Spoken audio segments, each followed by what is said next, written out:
¿Qué tal? Bienvenidos, esto es Semana. Hoy queremos hablar sobre la aprobación que ya le dio la plenaria del Senado a la denominada reforma a la justicia, precisamente para hablar de este tema y para también hacer un balance sobre los logros que ha tenido además este gobierno. El ministro de Justicia, Wilson Ruiz, nos acompaña hoy aquí en Semana. Ministro Ruiz, bienvenido.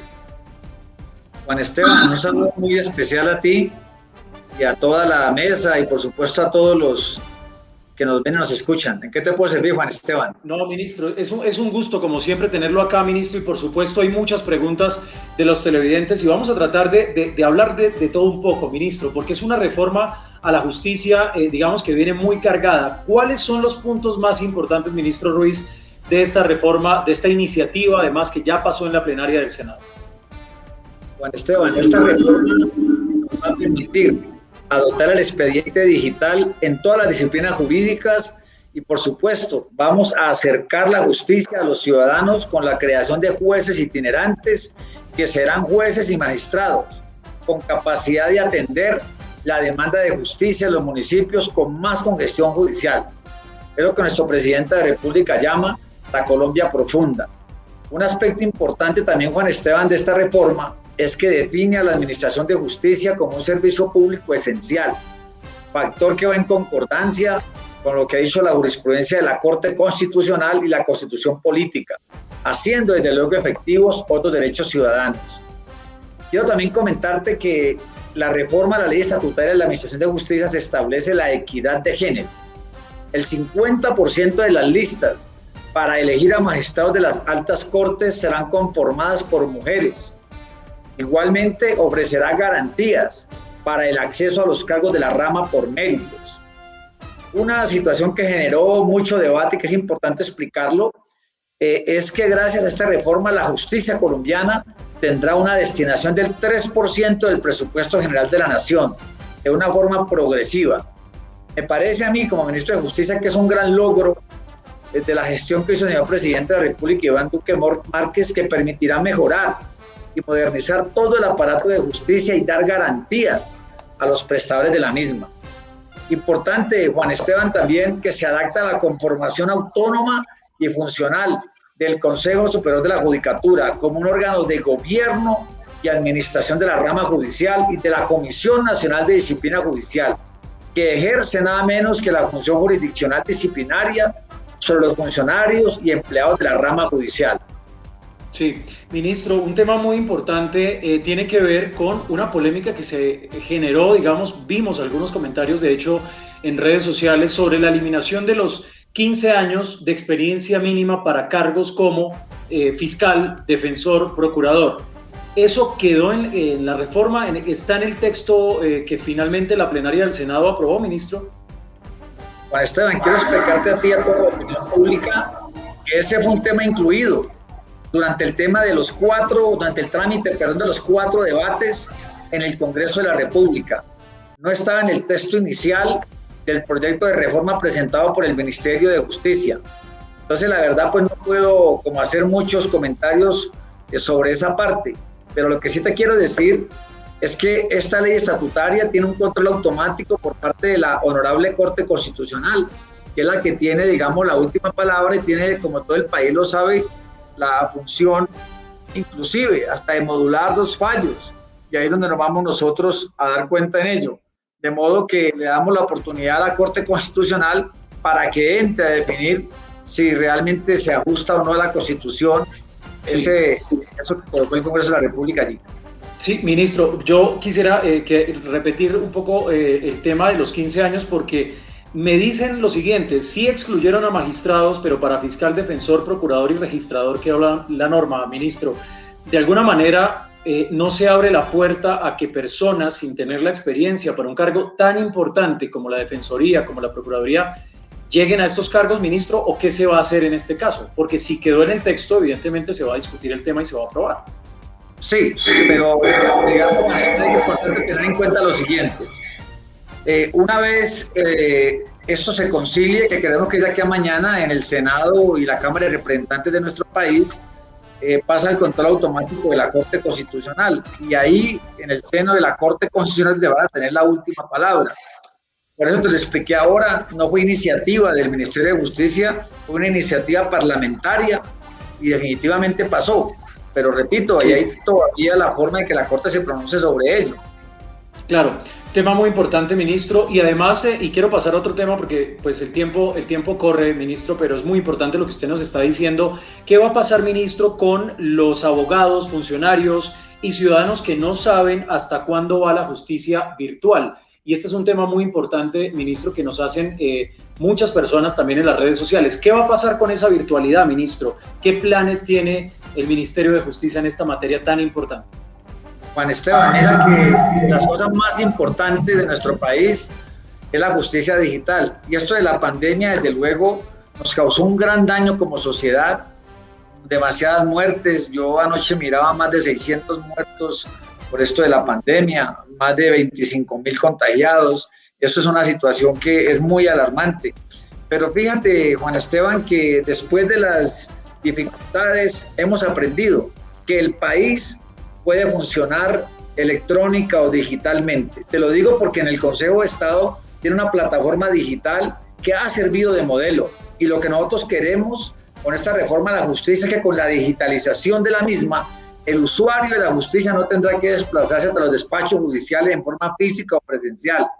Lo puede hacer desde cualquier lugar, y también con cualquier dispositivo electrónico podrá acceder a presentar las acciones judiciales y hacer seguimiento al trámite de su proceso. Muy parecido, Juan Esteban, como funciona el Sistema Interamericano de Derechos Humanos, el cual uno presenta la petición vía internet o lo manda por FEDE, si quieres también, que es la otra opción, y ellos se encargan oficiosamente de darle impulso en la parte digital electrónica al proceso que se presenta.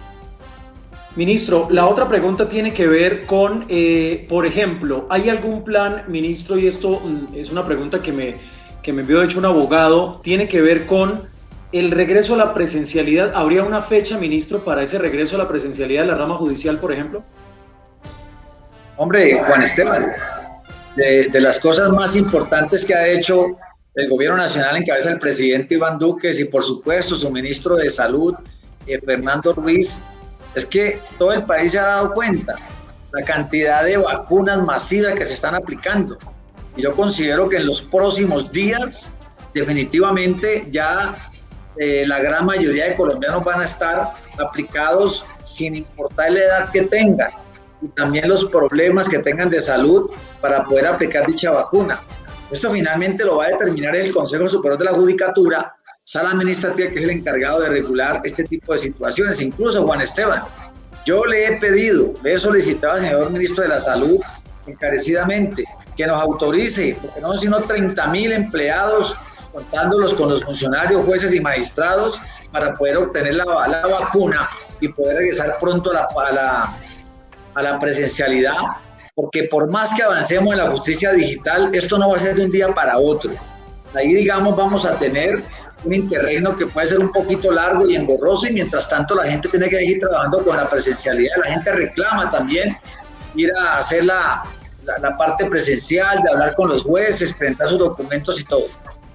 Ministro, un logro muy importante este año, la cadena perpetua en el caso de los violadores. Uno de los grandes logros, hagamos, ministro, si se puede, un balance, por supuesto son muchos, pero esos logros que también ha tenido usted al frente de esa cartera, el Ministerio de Justicia, ministro, porque no solamente es la aprobación, digamos, de esa cadena perpetua, pero ¿qué más logros se ha tenido en lo que va del año, ministro Ruiz?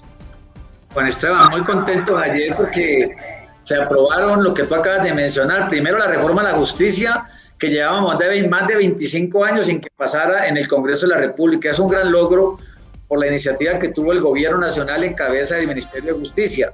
Lo que tú acabas de mencionar, la ley ordinaria de cadena perpetua. Estos elementos esenciales, desde luego, se vino con el acto legislativo 01 del 2020 de la Constitución frente a la imposición de la cadena de prisión perpetua, que tiene una condición excepcional.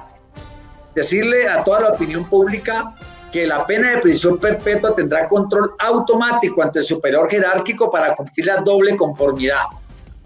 En días pasados, Juan Esteban, se presentó una pequeña confusión y muchas de estas personas que habían violado niñas, niños o adolescentes pensaron que a los 25 años iban a obtener una libertad condicionar. Eso es totalmente falso. Este es el escenario propicio para hacerlo frente a un medio de comunicación tan importante como es la revista Semana. Es decirte que el condenado en un plazo mínimo de 25 años deberá cumplir como mínimo la condena efectiva de 50 años de prisión establecida por la Corte, por la autoridad competente.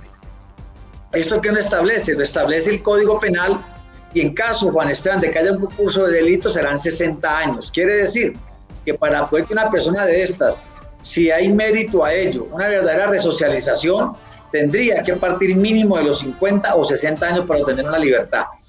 Decirte también, Juan Esteban, que el proyecto reglamentario de la prisión perpetua tuvo en cuenta el espíritu del constituyente derivado, que genera una exigencia al Estado y a la sociedad de la prevalencia de los derechos de los niños, niñas y adolescentes sobre los derechos de los demás. Aquí tenemos que darle mayor importancia a las víctimas, que en este caso son las niñas, niños, adolescentes y por supuesto sus parientes más cercanos. Aquí el victimario pasa a un segundo plano para que haya un castigo ejemplar, lo que implica que el Estado está obligado a brindar una máxima protección al grupo más vulnerable de la sociedad. Quiero también decirle que la reglamentación de la prisión perpetua no anula las funciones de la pena que establece el Código Penal de prevención general, prevención específica, retribución justa y resocialización, para evitar una revictimización de las víctimas, sus familias y la sociedad misma. Decirles que ayer estuvo con nosotros en el Senado de la República la señora Giovanna Jiménez, la hija de Gilma Jiménez, que todo el país recuerda, que fue la señora que más luchó desde el seno del Senado de la República para que estos violadores de niñas, niños o adolescentes tuvieran un castigo ejemplar, de paz en su tumba, y que este legado le sirva a toda la sociedad colombiana. La prisión perpetua, Juan Esteban, consagrada en el artículo 34 de nuestra Constitución, se hace conforme al Acto Legislativo 1 del 2020 y no tiene carácter retroactivo, o sea que una vez tenga la sanción presidencial, de ahí en adelante ya empieza a aplicarse esta ley, por lo que no puede ser aplicada a conductas cometidas con anterioridad a la sanción de esta ley reglamentaria. Yo la verdad, Juan Esteban, tengo mucha satisfacción por estas dos leyes aprobadas por el Senado, por el gran beneficio que va a tener la justicia y también los niñas, niñas y adolescentes y por supuesto las familias más cercanas a ellos. Ministro, una última pregunta y tiene que ver con qué ha pasado en las cárceles, ministro, en las cárceles del país. ¿Cómo avanzan esas investigaciones luego de lo ocurrido en marzo del 2020, donde recordemos hubo fallecidos y heridos? Hombre, Juan Esteban, lo que entiendo es que los entes de control y la Fiscalía General de la Nación están adelantando, sobre todo esta última en cabeza de Francisco Barbosa, las investigaciones pertinentes y desde luego eso pues tiene reserva y yo la verdad no te sé decir cómo van las investigaciones, pero en el momento en que sepamos algo inmediatamente desumestamos la información. Ministro, y la última pregunta rápidamente, ¿justicia en papel o justicia virtual? Hombre, Juan Esteban, yo creo que vamos para la justicia virtual, tengo la certeza mejor de que va a ser así y bienvenido sea por el bien de nuestro país para decongestionar. Acabemos ya esa figura de andar uno con papeles por todo lado. La justicia digital es la más conveniente. Mire Brasil los grandes resultados que ha dado de otros países del mundo. Pues ministro Ruiz es el ministro de Justicia conversando con Semana sobre los detalles, la reforma a la justicia, también digamos que esos logros que ha tenido él al frente de la cartera. Ministro Ruiz, muchas gracias por su tiempo para Semana. Juan Esteban, saludos muy especial, cuídense mucho, buena tarde. A usted, ministro, muchas gracias. Pues la ampliación de esta entrevista la encuentra en www.semana.com. Recuerde seguirnos en todas las plataformas digitales como @Revista Semana. A ustedes, muchas gracias.